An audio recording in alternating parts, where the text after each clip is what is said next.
Hello students, welcome to toppers village. आज हम देखेंगे एक्सरसाइज 1.5 के क्वेश्चंस। इसकी जो थ्योरी वो ऑलरेडी हो चुकी है, ठीक है। तो आई होप अभी तक आपको सब कुछ चीज़ समझ में आई हो, और मैं अपनी तरफ से पूरा बेस्ट कर रहा हूँ कि आपको कोई भी कंसेप्ट हो वो अच्छे से समझा दूँ, ठीक है। तो अगर आपको कुछ फिर भी कुछ दिक्कत आती है तो आप मेरे को कमेंट बॉक्स में बता सकते हैं। मेरी राइटिंग से रिलेटेड हो, मैं अपनी तरफ से बेस्ट कर रहा हूँ, लेकिन फिर भी अगर कुछ कमी रह जाती है, ठीक है। देखो, कुछ रिसोर्सेज की तो कमी है, लेकिन मैं अपनी तरफ से बेस्ट कर रहा हूँ। जो भी अवेलेबल रिसोर्सेज है उस हिसाब से आपको मैं चाह रहा हूँ कि मेन क्या होता है कि मैं आपको वो चीज़ें बताने की कोशिश कर रहा हूँ जो कि यहाँ पर बुक्स में आपको डायरेक्टली अच्छे से समझ में आ जाए, ठीक है। उसको किसी न किसी तरीके से मैं तरीका ढूंढ के आपको बताने की कोशिश कर रहा हूँ, ठीक है। आप उस तरीके को समझिए, क्योंकि एक वही चीज़ है जिससे आप ये जो वीडियो देखना आपका एकदम मतलब सफल हो जाएगा, ठीक है।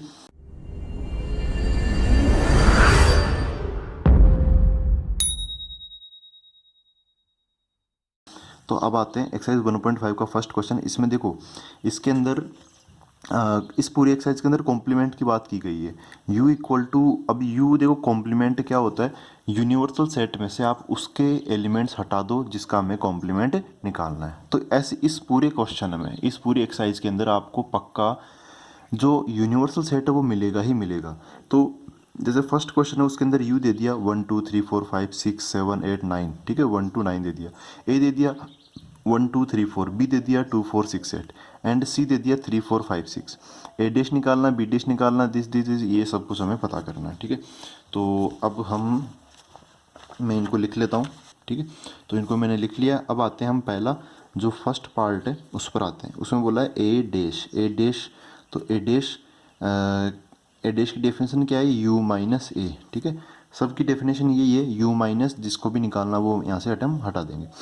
तो ए डैश मतलब 1 2 3 4 हटाना है हमें इसमें से। तो 1 से 9 के जो नंबर है उसमें से अगर हम 1 2 3 4 हटा देंगे तो बचेगा क्या, 5 6 7 8 9, ठीक है। अब सेकेंड पार्ट इसने बोला है बी डैश। बी डैश मतलब बी के एलिमेंट हटाने में 2 4 6 8, इवन नंबर है, ये इवन नंबर हम हटा देंगे तो बचेगा क्या, ओड नंबर बचेगा। तो क्या बचेगा, 1 3 5 7 9, ठीक है। 9 तक है तो 9 तक हम जा रहे हैं और 9 तक यहाँ पे रख लेंगे। अब थर्ड पार्ट पर आते हैं। देखो थर्ड पार्ट में क्या दे रखा है, थर्ड पार्ट थोड़ा सा अलग है। इसमें ए यूनियन सी का कॉम्प्लीमेंट दे रखा है। तो आप इसको डी मॉर्गन्स लॉ से भी कर सकते हो, लेकिन अगर हम वैसे ना करें तो हम क्या कर सकते हैं, बोर्डमास रूल होता है ना, जैसे पहले ब्रैकेट को सॉल्व कर लेते हैं बाद में कॉम्प्लीमेंट निकाल ले, वैसे कर लेते हैं, वो आसान रहेगा। तो ए यूनियन सी निकाल लेते हैं। ए यूनियन सी क्या आएगा, ए और सी का यूनियन ले लेंगे हम। तो इसमें 1 2 3 4 है, इसमें 3 4 5 6 है। तो कुल मिला के यूनियन में तो सब आ जाता है, तो क्या बन जाएगा, 1 2 3 4 5 6, 1 2 3 4 5 6, ठीक है। अब इसका कॉम्प्लीमेंट लेना है, तो अगर हमें इसका कॉम्प्लीमेंट लेना हो तो यहाँ पे डैश लगा देता हूँ, यहाँ पर भी डैश लगा देता हूँ। तो बचेगा क्या, इनके अलावा सब कुछ बच जाएगा। ये डायरेक्ट 1 2 3 4 5 6 है, और यूनिवर्सल में अभी भी क्या बच गया, 7 8 9 बच गया, ठीक है। तो यहाँ पे क्या बचेगा, 7 8 एंड 9, ठीक है। अब थर्ड पार्ट हो गया। फोर्थ पार्ट पर आते हैं। फोर्थ पार्ट में यहाँ पे बोला जा रहा है कि हम क्या कैलकुलेट करें, ए यूनियन बी का कॉम्प्लीमेंट। तो ए यूनियन बी, अब ए यूनियन बी हमें निकालना कंपलसरी हो गया। ए यूनियन बी निकाल लेते हैं। ए यूनियन बी, ए ये रहा 1 2 3 4, बी है 2 4 6 8। तो इन दोनों का यूनियन में कॉमन कॉमन के अलावा सब कुछ कॉमन कॉमन तो आ ही जाएगा, उसके अलावा जो बच गए वो भी आ जाएंगे। तो आएगा क्या, 1 2 3 4 6 8, ठीक है, ये आ गया। इसका कॉम्प्लीमेंट निकाला तो इसका मतलब हमें कॉम्प्लीमेंट निकालना है। तो इनके अलावा जो बच गया वो सब आ जाएगा। क्या बचा, 1 2 3 4 तक तो कुछ नहीं बचा, फिर 5 बच गया, फिर 7 बच गया और 9 बच गया, ठीक है। ये नंबर्स आ गए। तो फोर्थ, अब आते हैं फिफ्थ पार्ट पर। फिफ्थ पार्ट देखो क्या कहना चाह रहा है। फिफ्थ पार्ट है ए कॉम्प्लीमेंट का कॉम्प्लीमेंट। तो देखो ये तो एक प्रॉपर्टी, इसका डायरेक्ट आंसर क्या आ जाएगा, ए आ जाएगा। ए कॉम्प्लीमेंट का कॉम्प्लीमेंट अगेन क्या हो जाएगा, ए बन जाएगा।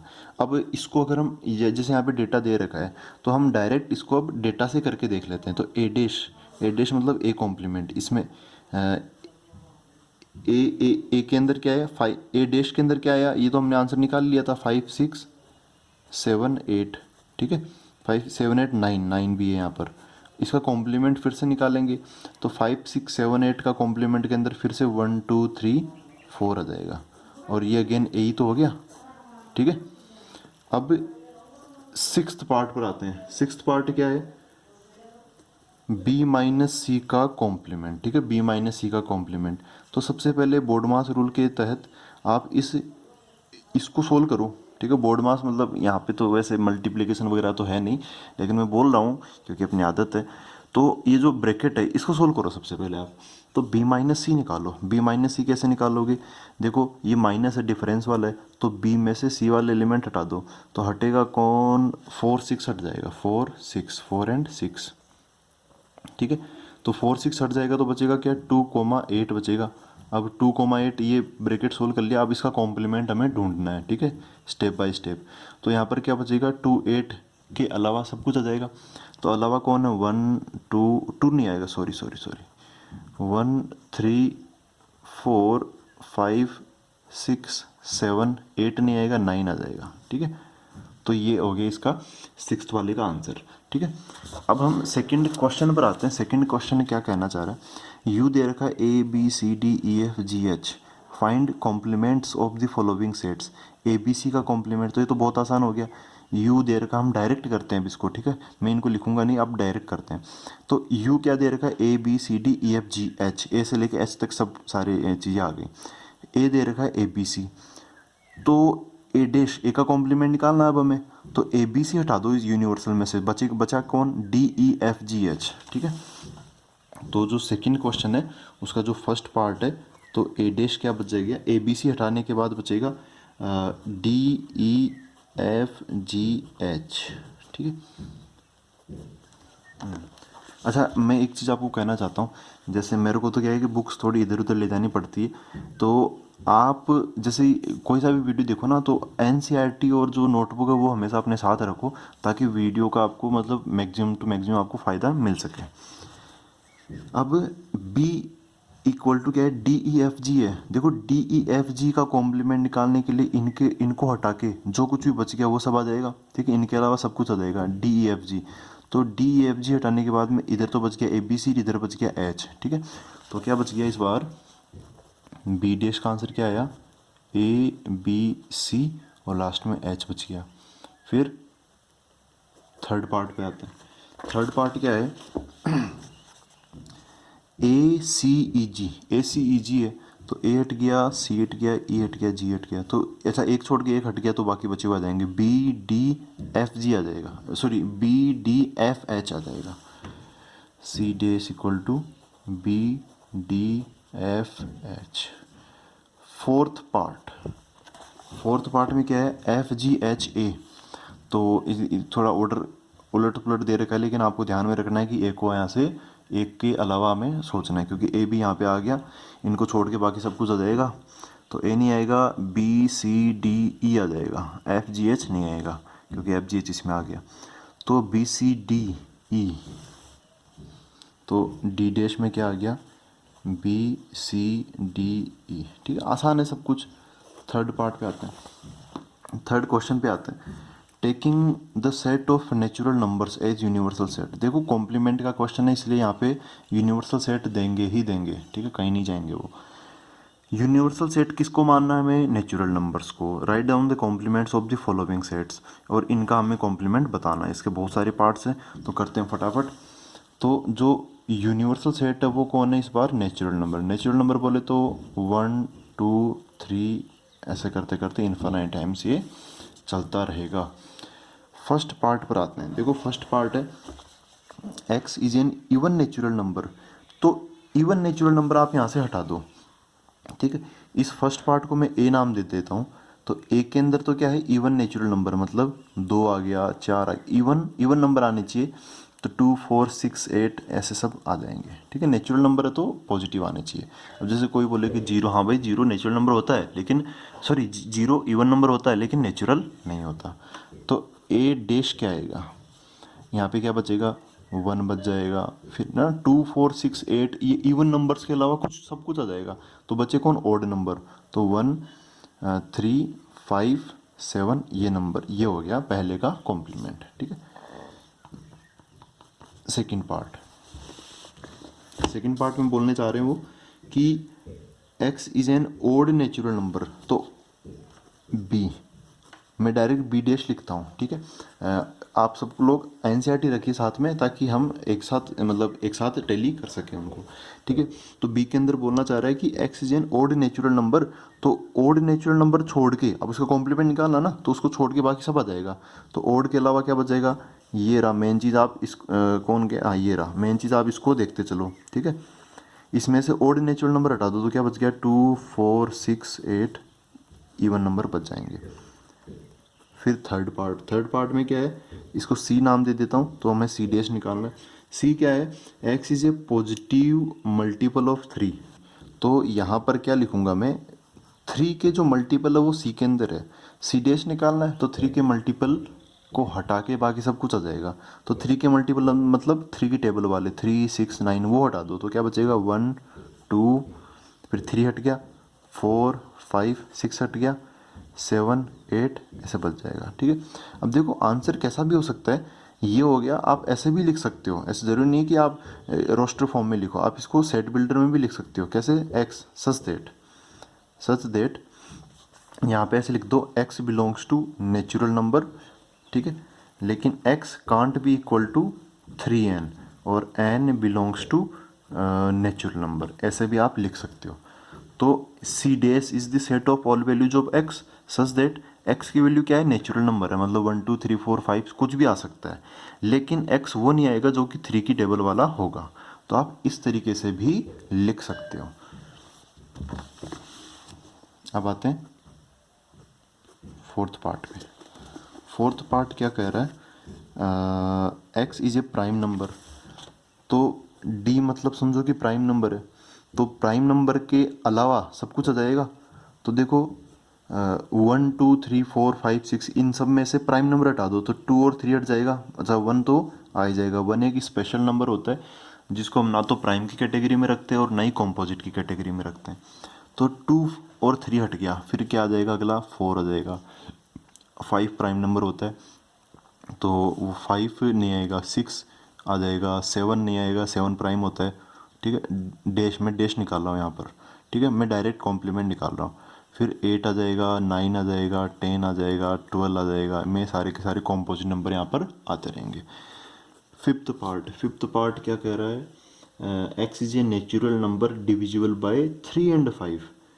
3 एंड 5 देखो यहाँ पे बोला है, एक टर्म यूज में ली 3 एंड 5, तो बीच में क्या लगाया, एंड लगाया।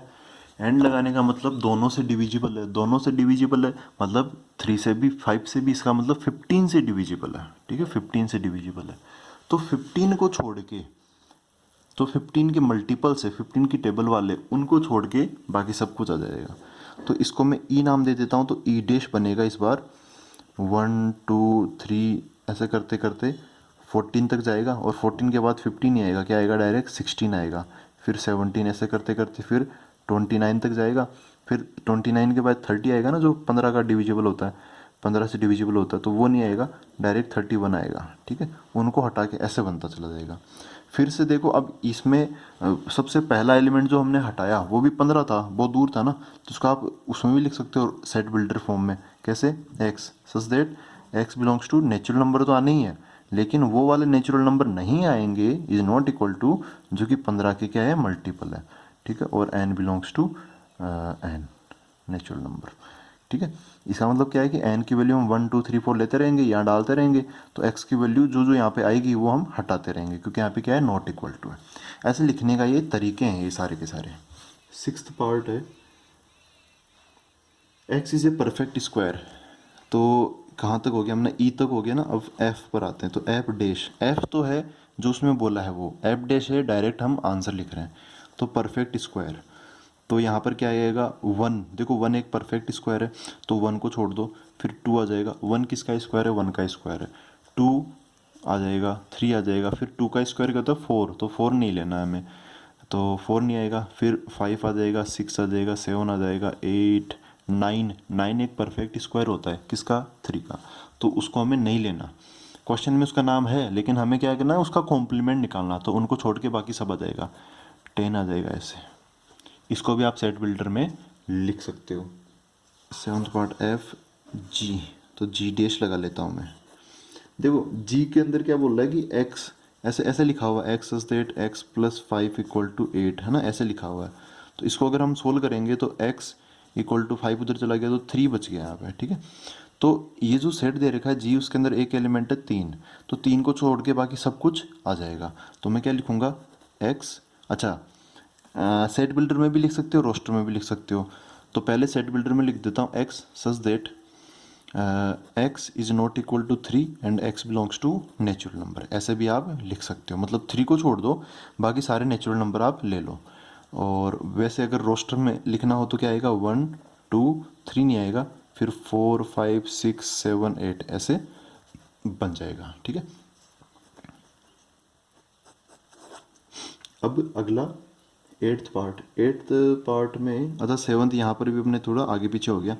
चलो ये इसको ऐसे लिख देता हूँ, ये इसका है 7th का सॉल्यूशन अब लिख देता हूँ मैं, ठीक है। 7th का सॉल्यूशन, 7th क्या है, x is a perfect cube, ठीक है। तो जो भी इसको नाम दे दो, एफ जी एच नाम दे देता हूँ इसको मैं। एच है X such that X is a perfect cube, ठीक है, परफेक्ट क्यूब है। तो परफेक्ट क्यूब को छोड़ के बाकी सब आ जाएंगे। तो एच डैश में क्या आएगा, जैसे 1 एक परफेक्ट क्यूब है तो 1 नहीं आएगा, 1 किसका क्यूब है, 1 का ही क्यूब है। तो 2 आ जाएगा, 3 आ जाएगा, फिर 2 का क्यूब क्या होता है, 8 होता है, तो 8 छोड़ देंगे, तब तक सारे आते रहेंगे। 4 5, 4 एक परफेक्ट स्क्वायर होता है ना कि परफेक्ट क्यूब, तो 4 आ जाएगा। 6 5 6 7 8 नहीं आएगा, फिर डायरेक्ट 9 आएगा, 10 ऐसे चलता रहेगा, ठीक है। अब आप इसको कैसे लिख सकते हो, ऐसे लिख सकते हो, ये तो है रोस्टर फॉर्म में। सेट बिल्डर में एच डैश इक्वल्स टू क्या, एक्स, है ना, H dash is the set of all values of X such that X belongs to natural number and X is not equal to N cube, जहाँ पे N क्या है, फिर से एक नेचुरल नंबर है, ठीक है। तो कुछ भी ले लो, लेकिन एक्स की वो वैल्यूज नहीं आएगी जो कि एन क्यूब मतलब परफेक्ट क्यूब जैसी दिखती हो, वो वाली नहीं आएगी। 9th पार्ट पर आते हैं, आई डैश निकाल लेते हैं डायरेक्ट। तो अच्छा आई ये वो वाला आई नहीं है जो हम इंटीजर्स में लेते हैं, ठीक है। तो 9th के अंदर क्या दे रखा है, ऐसे दे रखा है 2x प्लस 5 इक्वल टू 9, ठीक है। तो इसको हमें सोल्व करना पड़ेगा, फिर जो आएगा उसको हमें हटाना पड़ेगा। तो इसको 5 उधर चला गया तो 4, तो इससे आंसर हमें क्या मिलता है, x इक्वल टू 2। तो 2 को छोड़ के बाकी सब कुछ हम ले लेंगे, क्या ले लेंगे, 1 2 2 छोड़ दिया, 3 4 5 6 चलता रहेगा, बस 2 नहीं आएगा। इसको भी आप सेट बिल्डर में लिख सकते हो। फिर 10th पार्ट पर आते हैं direct. 10th part J dash निकाल लेते हैं। 10th पार्ट में बोला है, देखो जे क्या बोला है, जे बोला है X such that X greater than equal to 7, X क्या है, ग्रेटर देन इक्वल टू 7 है। तो जे है एक्स का सेट और एक्स की वैल्यूज 7 या 7 से ज़्यादा, तो उसका कॉम्प्लीमेंट निकालने के लिए हमें इसका उल्टा सोचना पड़ेगा। तो यहाँ पे 7 के बराबर और 7 से ज़्यादा का मतलब कंडीशन है, तो आपको क्या करना है कि इस कंडीशन से उल्टा सोचना है। तो 7 से कम वाला ही आएगा, 7 के बराबर नहीं आएगा, क्योंकि 7 के बराबर इसमें आ गया, तो जेडेश के अंदर 7 के बराबर नहीं आएगा, तो क्या आएगा, 7 से छोटा आ जाएगा। ऐसे बोल सकते हो X such that X less than 7 and X belongs to natural number, क्योंकि 7 से छोटे तो ऐसे तो कुछ भी ले सकते हैं, तो हमें ये वाला रोक देगा कि भाई 1 से छोटा हमें नहीं जाना। और वैसे आप इसको रोस्टर फॉर्म में लिखना चाहो तो क्या बनेगा, बन जाएगा 1 2 3 4 5 एंड 6, ठीक है। ये नंबर यहाँ पर आ जाएंगे। 11th पार्ट पे तो उसको मैं के डैश बोल देता हूँ। तो के डैश के अंदर देखो क्या आएगा, अब यहाँ पे कंडीशन, पहले के की कंडीशन देखो क्या है, set of all values of X such that X belongs to natural number, ठीक है। और यहाँ पर एक इनइक्वलिटी दे रखी है 2x प्लस 1 ग्रेटर देन 10। तो इसको जब हम सोल्व करेंगे तो 1 उधर जाएगा, तो क्या बन जाएगा 9। तो 2x ग्रेटर देन 9, तो अच्छा 2 का वापस फिर डिवाइड करेंगे 9 में, तो क्या जाएगा 4.5। तो अपने क्वेश्चन के अकॉर्डिंग ये है कि x ग्रेटर देन 4.5 है, x ग्रेटर देन क्या है 4.5। तो हमें इसका उल्टा सोचना है, तो 4.5 से छोटे आ जाएंगे। अच्छा है तो नेचुरल नंबर ही ना, तो नेचुरल नंबर ही हम लेंगे। तो बचा क्या, 1 बच गया, 2 बच गया, 3 बच गया एंड 4 बच गया। 4.5 से बड़े वाले, ये तो है क्वेश्चन में, हमें इसका उल्टा सोचना है। तो 4.5 या 4.5 से छोटे वाले यहाँ पर आ जाएंगे।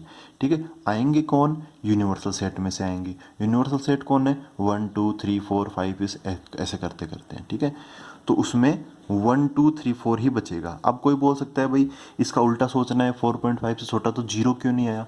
भाई जीरो वाली जो चीज़ें हैं वो तो होल नंबर्स में आती है, और अपना क्वेश्चन किस दायरे में है, अपना क्वेश्चन नेचुरल नंबर्स के दायरे में, तो हमें इस दायरे से बाहर नहीं सोचना। ठीक है, फोर्थ क्वेश्चन पर आते हैं। फोर्थ क्वेश्चन क्या है, u इक्वल टू 1 2 3 4 5 6 7 9, फिर ए के अंदर इवन नंबर और बी के अंदर 2 3 5 7 ऐसे। वेरीफाई दैट, अच्छा ये हमें वेरीफाई करना, तो हमें ये और ये दोनों सोल्व करने पड़ेंगे।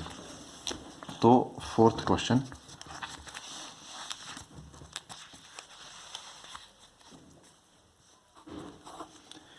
u दे रखा है 1 2 3 ऐसे करते करते 9 तक, a है 2 4 6 8 एंड b है 2 3 5 7। ठीक है, अब आते हैं हम जो फर्स्ट चीज़ है, क्या वेरीफाई करनी है हमें, A union B complement equal to A complement intersection B complement. ठीक है, अब ये तो आपको पता है कि ये डी मॉर्गन्स लॉ है, लेकिन हमें उसका प्रूफ करना है विद डेटा, अपने पास डेटा गिवन है। तो मैं एक काम करता हूँ, LHS तैयार कर लेता हूँ। LHS क्या है, ए यूनियन बी का कॉम्प्लीमेंट। तो ब्रैकेट लगा है, तो सबसे पहले मैं ब्रैकेट सोल्व कर लेता हूँ। तो ए यूनियन बी क्या हो गया, इन दोनों का यूनियन, तो उसमें कौन आएगा, 2 3, इन दो यूनियन मतलब सब कुछ आ जाएगा। ठीक है, मतलब इसके भी जाएंगे इसके भी जाएंगे, जो कॉमन है वो भी आ जाएंगे एक बार। तो 2 3 फिर 4 5 6 7 8 ऐसे आ गया, कुछ ज़्यादा नहीं आगे, 2 3 4 5 6 7 8, हाँ सब आ गए। ठीक है ना, हाँ अब ठीक है। अच्छा, इसका ये तो अभी हमने ए यूनियन बी बनाया, अब इसका क्या लेना है, कॉम्प्लीमेंट लेना। कॉम्प्लीमेंट लेना मतलब इसको छोड़ के बाकी सब आ जाएगा। तो इसको छोड़ के कौन बचा, फिर जो भी बचेगा, मतलब हमें यूनिवर्सल से बाहर नहीं सोचना। तो इसको छोड़ के बाकी यूनिवर्सल में कौन बच गया, एक तो 1 बच गया, 2 3 4 5 6 7 8 ये तो लगातार ही हो गए, तो लास्ट में 9 बच गया। तो ये LHS का आंसर है 1,9। अब हम RHS का आंसर निकाल लेते हैं। RHS है A complement intersection B complement. तो इसमें हमें कॉम्प्लीमेंट पहले निकालना पड़ेगा, इधर भी कॉम्प्लीमेंट पहले निकालना पड़ेगा, फिर जो आंसर आएगा उन दोनों का क्या ले लेंगे हम, इंटरसेक्शन ले लेंगे, कॉमन ढूंढ लेंगे। तो ए कॉम्प्लीमेंट, ए है 2 4 6 8, तो उसका कॉम्प्लीमेंट कौन होगा, 1 3 5 7 9 इंटरसेक्शन। बी कॉम्प्लीमेंट, बी है 2 3 5 7, तो इसका कॉम्प्लीमेंट में क्या आएगा, 1 4 6 फिर 8 आ जाएगा एंड 9 आ जाएगा। ठीक है, ऐसे हो गया। अच्छा, इन दोनों का हमें इंटरसेक्शन ढूंढना है, इंटरसेक्शन ढूंढ लेते हैं। तो इंटरसेक्शन क्या आएगा, कॉमन कॉमन, इसमें 1 है उसमें 1 है तो 1 आ जाएगा, फिर 3 5 7 उसमें नहीं है, फिर डायरेक्ट 9 है, 9 उसमें आ जाएगा। ठीक है, तो इन दोनों का इंटरसेक्शन ये आएगा। ऐसे यहाँ से क्लियर हो गया कि LHS इक्वल टू क्या हो गया, RHS। ठीक है, सेकंड क्या प्रूव करना है, सेकंड में फिर से एक हमें डी मॉर्गन्स लॉ का दूसरा जो पार्ट है वो प्रूव करना है। ए इंटरसेक्शन बी का complement equal to A complement union B complement. ये डी मॉर्गन्स लॉ का दूसरा स्टेटमेंट है, ये हमें प्रूव करना है। तो चलो इसको हम ऐसे ही कर देते हैं, LHS RHS नहीं करेंगे अब। तो सबसे पहले ए इंटरसेक्शन बी निकाल लेते हैं। ए इंटरसेक्शन बी, बोर्ड मास की तरह ब्रैकेट पहले लगा लेते हैं। ए इंटरसेक्शन बी मतलब इन दोनों का इंटरसेक्शन, कौन आएगा, बस 2 आएगा, तो यहाँ पे क्या आएगा 2, उसका कॉम्प्लीमेंट।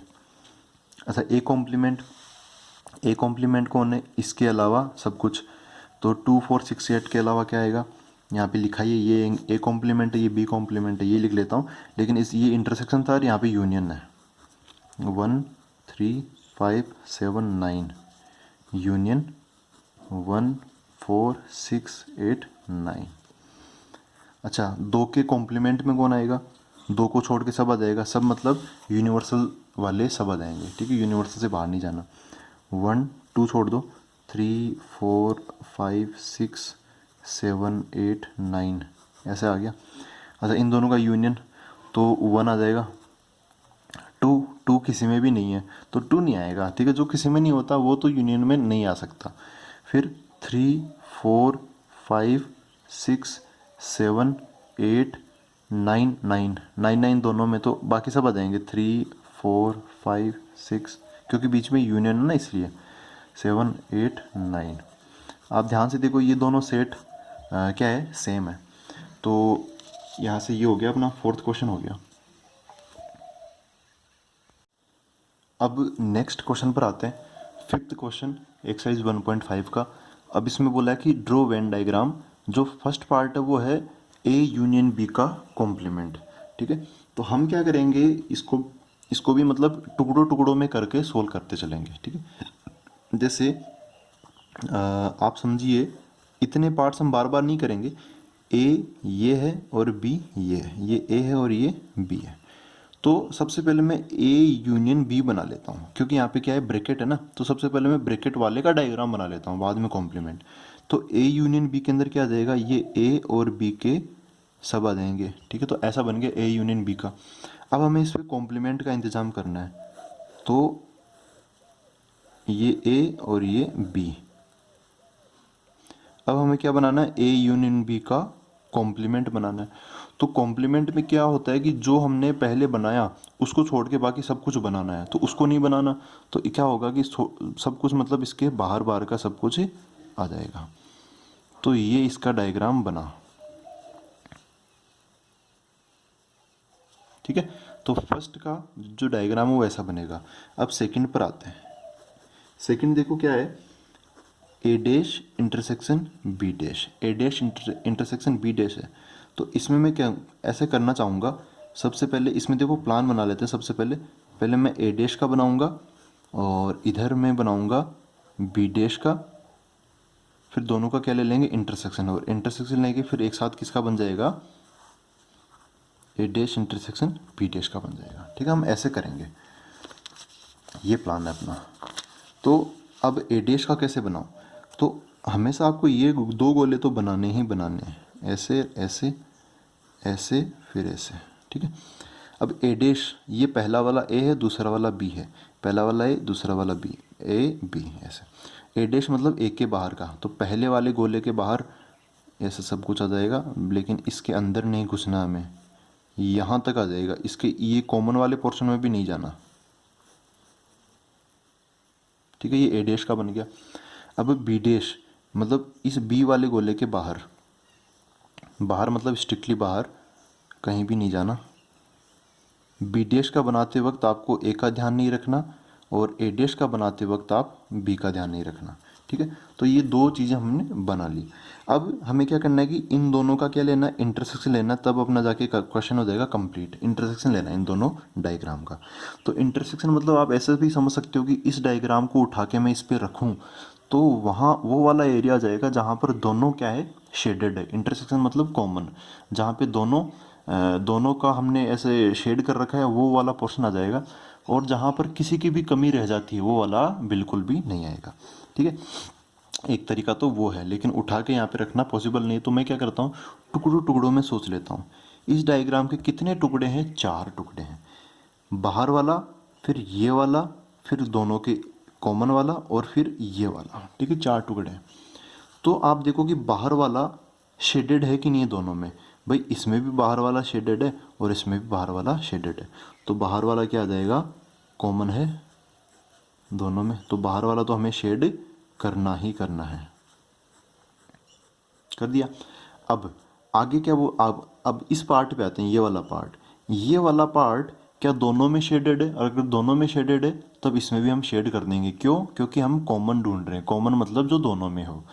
तो ये वाला जो पोर्शन है वो इसमें नहीं है, तो ये वाला नहीं आएगा, भले ही उसमें हो लेकिन दोनों में नहीं है ना, तो यहाँ पे नहीं आएगा। अच्छा बीच वाला पोर्शन इसमें भी नहीं है शेडेड और इसमें भी नहीं है, तो ये वाला नहीं आएगा।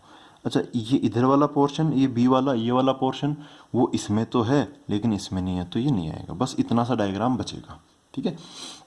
अच्छा ये क्वेश्चन आपको इनडायरेक्टली एक चीज़ समझाना चाह रहा है कि भाई ये है डी मॉर्गन्स लॉ। आप एक बार ध्यान से देखो, आप एक बार थोड़ा सा इसको ध्यान से देखो, इसका डायग्राम और इसका डायग्राम सेम है कि नहीं है, फर्स्ट पार्ट का और सेकंड पार्ट का सेम है डायग्राम, सेम डायग्राम है, तो आपने एक टाइप से डी मॉर्गन्स लॉ प्रूव कर लिया। ठीक है, डी मॉर्गन्स लॉ क्या था, ए यूनियन बी का complement equal to A complement intersection B complement. ठीक है, तो एनसीईआरटी में आपको ऐसे क्वेश्चन बहुत देखने को मिलेंगे जो आपस में इंटर रिलेटेड होते हैं। थर्ड पार्ट पे आते हैं, देखो थर्ड और फोर्थ पार्ट भी वापस डी मॉर्गन्स लॉ ही प्रूव करवाना चाह रहा है, तो हम उसको अपने तरीके से करेंगे। ए इंटरसेक्शन बी का कॉम्प्लीमेंट हमें ढूंढना है। तो सबसे पहले आप क्या बनाओ, ए इंटरसेक्शन बी ब्रैकेट का मामला है, फिर बाद में हम क्या कर लेंगे, ए इंटरसेक्शन बी का कॉम्प्लीमेंट हम बना लेंगे। तो ये ए का गोला, ये बी का गोला, ए का गोला बी का गोला, ये सब तो आएंगे। अच्छा, ए इंटरसेक्शन बी मतलब ये वाला कॉमन। तो अब इसका कॉम्प्लीमेंट मतलब ये जो शेड किया इसके अलावा सब कुछ, तो इसको शेड मत करो, बाकी सब कुछ शेड कर दो। तो बाकी फिर आपको ध्यान में देना भी नहीं है कि बाकी क्या है, ए हो या अकेला बी हो, बस बीच वाले में एंटर नहीं करनी चाहिए अपनी ये लाइंस, बाकी सब जगह चली जाए, कोई दिक्कत नहीं है। ऐसे बन गया, ये बीच वाला मार्क हमने नहीं किया, तो इस चीज़ का डायग्राम क्या हो गया, इस चीज़ का डायग्राम ये हो गया। अब थर्ड फोर्थ पार्ट पे आते हैं। देखो फोर्थ पार्ट क्या है, फोर्थ पार्ट में लिखा है A complement union B complement. तो हम क्या करेंगे, सबसे पहले ए कॉम्प्लीमेंट का बनाएंगे, फिर बी कॉम्प्लीमेंट का बनाएंगे, और लास्ट में क्या कर देंगे, ए कॉम्प्लीमेंट और बी कॉम्प्लीमेंट का यूनियन ले लेंगे। ठीक है, तो ए कॉम्प्लीमेंट बनाना आसान है, सबसे पहले मैं ऐसे 3 डिब्बे बना देता हूँ, फाइनली ये अपना क्या हो जाएगा, फिर आंसर हो जाएगा। ठीक है, ये यूनियन का, ये ए का बी का, ए का सर्कल बी का सर्कल, और ए का सर्कल बी का सर्कल। ए डैश मतलब ए को, ये ए है ये बी है, ए बी, ए को छोड़ के सब कुछ, तो ए वाला गोला ये है ना, इसको छोड़ के सब कुछ आ जाएगा, ये आ जाएगा ऐसे करके, ए वाला गोला नहीं है, ए के अंदर एंटर नहीं करना हमें। ठीक है, अच्छा बी डैश मतलब बी, ये इसकी जो ये पेरीफेरी है ना, इसके अलावा सब कुछ आ जाएगा, तो ये ऐसा बन गया, ऐसे बन जाएगा ये।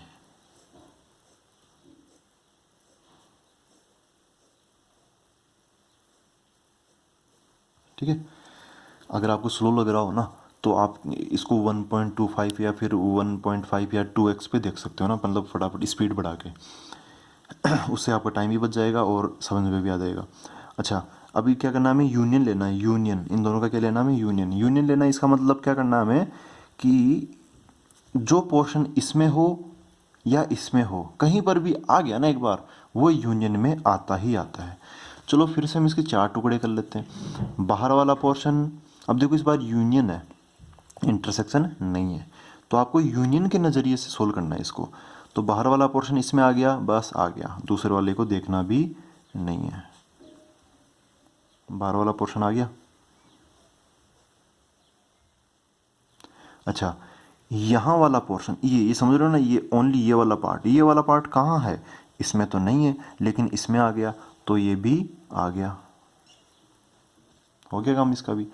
फिर बीच वाला पोर्शन की बात करते हैं, ये बीच वाले, इसको मतलब शेड करना है कि नहीं करना, तो भाई ये इसमें नहीं है, इसमें नहीं है, तो इसमें भी नहीं होगा। यूनियन ऐसे खुद से पैदा तो करता नहीं है, ठीक है, जो दोनों में होता है, तीनों में जितने भी हैं, अगर कहीं ना कहीं आ गया ना तो यूनियन में आ जाएगा, अगर कहीं नहीं आया तो यूनियन में नहीं आएगा। अच्छा, ये वाला, ये लास्ट वाला, ये वाला पोर्शन कवर करना है क्या, भाई इसमें आ गया तो बस आ गया। ठीक है, तो अब आप ध्यान से देखो, इसमें ये बीच वाला पोर्शन को छोड़ के, इसको इंटरसेक्शन को छोड़ के बाकी सब आ गया, वो यहाँ पर भी था। ठीक है, तो एक तरीके से ए इंटरसेक्शन बी का जो कॉम्प्लीमेंट होता है, होल कॉम्प्लीमेंट, वो A complement union B complement के बराबर होता है, जो कि एक डी मॉर्गन्स लॉ है। अच्छा, अब आगे आते हैं, 6th क्वेश्चन पर आते हैं। 6th क्वेश्चन क्या है, ऐसे में बोला है कि let you be the set of all triangles. अच्छा, यूनिवर्सल सेट बोल दिया कि भाई जितने भी ट्राइंगल है ना दुनिया भर के, वो सब इसमें एक आ गए हैं। ठीक है, एक प्लेन वाले सारे आ गए। फिर क्या बोला है कि ए हमें देखो ए कॉम्प्लीमेंट निकालना है। इसमें बोला कि if A is the set of all triangles with at least one angle different from 60 degree. और अब हमें कॉम्प्लीमेंट निकालना है। अब इसमें सोचो एक बार, ए एक सेट है जिसके अंदर सारे ट्राइंगल आ गए दुनिया भर के, जिनमें कहीं ना कहीं कोई ना कोई एक एंगल 60 डिग्री से अलग ज़रूर है, मतलब तीनों की तीनों 60 डिग्री नहीं है। ठीक है, तो अब हमें ए कॉम्प्लीमेंट निकालना, तो ए कॉम्प्लीमेंट क्या चाहेगा, जो ए की बात है वो नहीं होनी चाहिए ए डैश के अंदर, वो चाहेगा ए कॉम्प्लीमेंट। तो ठीक है, मतलब नेगेटिव सोचना हमें ना, उसका जो उल्टा सोचना है। तो यहाँ पे एक वर्ड दे रखा है at least one angle different from 60 degree. देखो एक के अंदर क्या आएंगे, एक के अंदर ऐसे ऐसे ट्राइंगल आएंगे कि उनमें ऐसा एंगल हो 90 डिग्री, 30 डिग्री, 60 डिग्री ऐसा आ जाएगा। ठीक है, ये वाला ट्राइंगल आ जाएगा, क्योंकि इसमें दो एंगल तो 60 से अलग है ना। फिर ऐसा भी आ जाएगा 60 30,45। ठीक है, 30 और 45 क्या हो गया, 75 हो गया, तो 105 आ जाएगा। अब इसमें जो तीनों एंगल है वो 60 से अलग है, ये आ जाएगा एक के अंदर। तो एक के अंदर ऐसी चीज़ें आएगी। तो फिर ए डैश के अंदर कौन आएगा, ए डैश के अंदर देखो ऐसा आएगा जिसके सारे के सारे एंगल क्या हो, 60 हो, मतलब ए वाला कोई मौका ही ना मिले, ऐसा ट्राइंगल आएगा। समझ रहे हो ना, दोबारा से देखो, दोबारा से पढ़ो इसको। एक के अंदर वो सारे ट्राइंगल है जिनके अंदर कम से कम एक एंगल 60 से अलग है। तो ए डैश के अंदर ऐसा आएगा कि एक भी एंगल 60 से अलग ना हो, मतलब सबके सब क्या हो, 60 हो। तो सबके सब 60 हो तो ये आ जाएगा। तो ए डैश क्या हो गया, ए डैश क्या हो गया, A dash set of equilateral triangles हो गया। ठीक है ना, जिसमें सारे के सारे एंगल क्या हो, 60 हो, तो उनको इक्विलेटर नहीं बोलेंगे तो क्या बोलेंगे, समझ गए ना। तो ये थोड़ा सा यहाँ पे वर्ड्स को आपको समझना पड़ेगा। अब सेवन्थ क्वेश्चन पर आते हैं, इस एक्सरसाइज का लास्ट क्वेश्चन। इसमें क्या बोला कि फिल इन द ब्लैंक, इसमें मतलब fill in the blanks to make each of the following a true statement. अच्छा, हमें मतलब इनका आंसर देना है, सही आंसर देना है। तो ए यूनियन ए कॉम्प्लीमेंट। अच्छा, ऐसे जो क्वेश्चन है ये प्रॉपर्टी से रिलेटेड है, वो हमने ऑलरेडी कर भी रखे हैं। तो क्या आएगा यहाँ पे, ए यूनियन ए कॉम्प्लीमेंट। ठीक है, ए यूनियन ए कॉम्प्लीमेंट। तो इसमें क्या आएगा, ए और ए कॉम्प्लीमेंट, ए के बाहर ये तो आ गया ए के अंदर का, और ये हो गया ए के बाहर का। तो कुल मिला के यूनियन मतलब कुल मिला के क्या आंसर आ जाएगा, यूनिवर्सल सेट आंसर आ जाएगा इसका। ठीक है, यूनिवर्सल सेट आ जाएगा। दूसरा है फाई डैश इंटरसेक्शन ए। देखो अब इसको स्टेप बाय स्टेप करो। फाई डैश क्या होता है, फाई डैश होता है एम्प्टी का कॉम्प्लीमेंट। तो एम्प्टी को छोड़ के बाकी सब आ जाएगा। तो फाई डैश अपने आप में क्या होता है, एक यूनिवर्सल सेट होता है। ठीक है, मतलब फाई के अलावा सब कुछ, एक्चुअली फाई में तो कुछ होता ही नहीं ना, तो उसके अलावा सब कुछ ही सब कुछ है। तो क्या आ जाएगा, यूनिवर्सल सेट आ जाएगा इंटरसेक्शन ए। अब इसको आप अलग से खुद से, अब ये एक और क्वेश्चन हो गया कि भाई यूनिवर्सल सेट का ए के साथ इंटरसेक्शन लेंगे तो क्या आएगा। तो इंटरसेक्शन है तो कॉमन आएगा, तो ए वाली ही चीज़ें आ जाएगी, क्योंकि ए वाला तो यू के अंदर समाहित होगा ही होगा पूरा का पूरा। ठीक है, तो कॉमन क्या होगा, ए वाला ही होगा। यू के अंदर कुछ अलग अलग बहुत सारी चीज़ें हो सकती है जो कि ए के अंदर ना हो, लेकिन ए वाली चीज़ें यू के अंदर होगी। थर्ड पार्ट में आते हैं, ए इंटरसेक्शन ए डैश, ए के अंदर का, ए के बाहर का, इनमें कॉमन कुछ नहीं है। फिर you dash intersection A, you dash अरे हाँ ये लो, यू डैश इंटरसेक्शन ए। देखो यू डैश क्या हो गया, यूनिवर्सल सेट के अलावा। तो यूनिवर्सल सेट सबसे बड़ा होता है किसी भी प्रॉब्लम में, तो उसके अलावा कुछ नहीं बचेगा। फाई इंटरसेक्शन ए, तो फाई जिसमें कुछ नहीं है, ए जिसमें कुछ ना कुछ होगा, उनका कॉमन। कॉमन मतलब जो इसमें भी और उसमें भी हो, लेकिन इसमें तो कुछ नहीं है, तो आंसर क्या जाएगा इसका, फाई आ जाएगा। ठीक है, आई होप ये आपको क्लियर हुआ हो, आपको मतलब समझ में आ रहा है। तो मिलते हैं अब अगले वीडियो के अंदर। Thank you very much.